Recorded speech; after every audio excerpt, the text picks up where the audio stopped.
La ministre, la parole est maintenant à Stéphane Demilly. Merci, Monsieur le Président.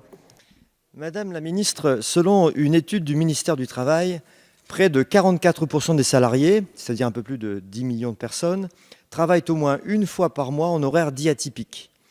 Ils sont ainsi 35% à travailler le samedi, plus de 8 millions de personnes, 19% le dimanche, 23% en soirée, entre 20h et minuit, et 9% la nuit, entre minuit et 5h du matin.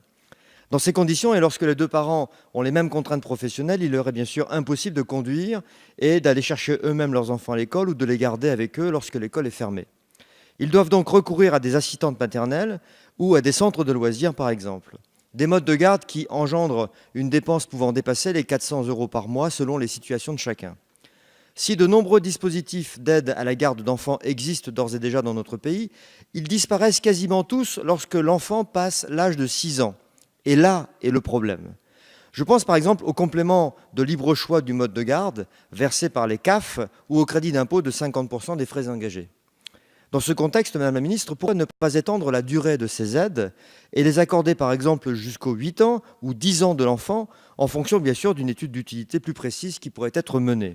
Cela faciliterait la vie des parents qui travaillent et contribuerait à donner de l'activité aux assistantes maternelles. Ce serait donc du gagnant-gagnant. Je vous remercie.